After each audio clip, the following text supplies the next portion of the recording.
महाभारत का युद्ध अपने आप में एक रहस्यमयी कहानी है, एक ऐसा महाकाव्य जिसमें धर्म और अधर्म, द्वेष और प्रेम, चालाकी और बलिदान की परछाइयां एक साथ नजर आती हैं। और इस विशाल कहानी का एक ऐसा पात्र था जिसका नाम था शकुनी, जिसने अपने चालाक दिमाग और धोखे की कला से न सिर्फ कुरुवंश को तबाह कर दिया बल्कि मृत्यु के बाद भी स्वर्ग तक का रास्ता बना लिया।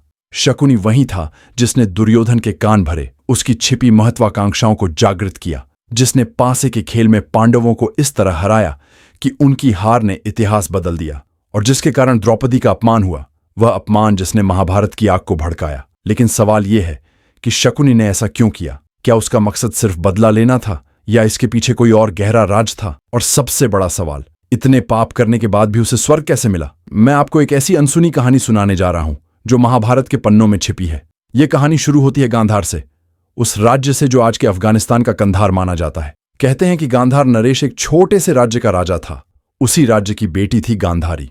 एक दिन हस्तिनापुर से भीष्म पितामह आए और उन्होंने गांधार नरेश से कहा कि वे अपनी बेटी गांधारी का विवाह कुरुवंश के राजा धृतराष्ट्र से करना चाहते हैं। धृतराष्ट्र अंधे थे। गांधार नरेश को यह रिश्ता मंजूर नहीं था, लेकिन उनके पास मना करने की ताकत नहीं थी। आखिरकार गांधारी की शादी धृतराष्ट्र से हो गई। लेकिन शादी के बाद एक ऐसा सच सामने आया जिसने सबको चौंका दिया। गांधारी मांगलिक थी। हिंदू मान्यताओं के अनुसार मांगलिक दोष से पति या पत्नी की जान को खतरा हो सकता है। यह बात भीष्म से छुपाई गई थी। जब भीष्म को यह पता चला तो उन्हें लगा कि उनके साथ धोखा हुआ है। क्रोध में आकर भीष्म ने गांधार नरेश को हस्तिनापुर बुलाया। उन्होंने कहा कि वे पूरे गांधार परिवार का स्वागत करना चाहते हैं। गांधार नरेश के पास मना करने का कोई रास्ता नहीं था। पूरा परिवार हस्तिनापुर पहुंचा, लेकिन वहां जो हुआ वो किसी ने सोचा भी नहीं था। भीष्म ने पूरे परिवार को एक कोठरी में कैद कर दिया। उस समय की परंपरा थी कि मेहमान को जो परोसा जाए उसे वहीं खाना पड़ता है।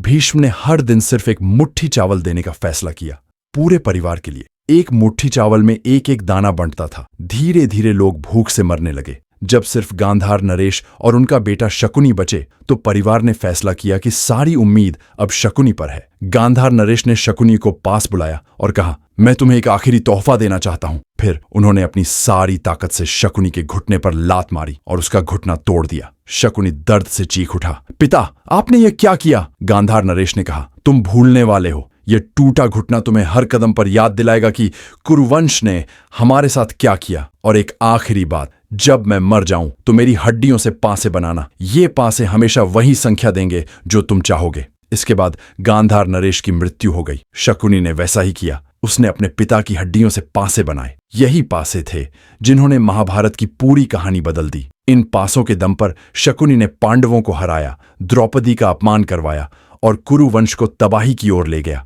लेकिन सवाल यह है कि इतने पापों के बाद उसे स्वर्ग कैसे मिला? शकुनी सिर्फ बदले की आग में नहीं जल रहा था, वह अपने पिता का वचन निभा रहा था। महाभारत के 18वें दिन, जब कौरवों की हार तय हो चुकी थी, सहदेव ने शकुनी को युद्ध के लिए ललकारा। सहदेव पांडवों में सबसे ज्ञानी थे। वे शकुनी के दिमाग को पढ़ सकते थे। सहदेव ने शकुनी से कहा, तुमने जो चाहा वो हासिल कर लिया, अब गांधार लौट जाओ। शकुनी को पहली बार अपने कर्मों पर पछतावा हुआ। उसने सहदेव से अपने दिल की बात कही। शकुनी ने बताया, मैंने अपनी बहन गांधारी के लिए यह सब शुरू किया। उसकी शादी एक अंधे राजा से हुई और मैं उसे दुखी नहीं देख सकता था। मैंने भीम को जहर दिया, लाक्षागृह की साजिश रची और पासों से सब कुछ बर्बाद कर दिया। लेकिन अब मैं थक गया हूं, मैं इस बोझ को और नहीं ढो सकता। फिर शकुनी ने तीर उठाया और सहदेव पर हमला कर दिया। शकुनी जानता था कि उसकी मृत्यु नजदीक है। आखिरकार सहदेव ने उसका सिर काट दिया। लेकिन यहां एक गहरा राज छिपा है। कहते हैं कि शकुनी को स्वर्ग इसीलिए मिला क्योंकि उसने अपने पिता का वचन पूरा किया। हिंदू मान्यताओं में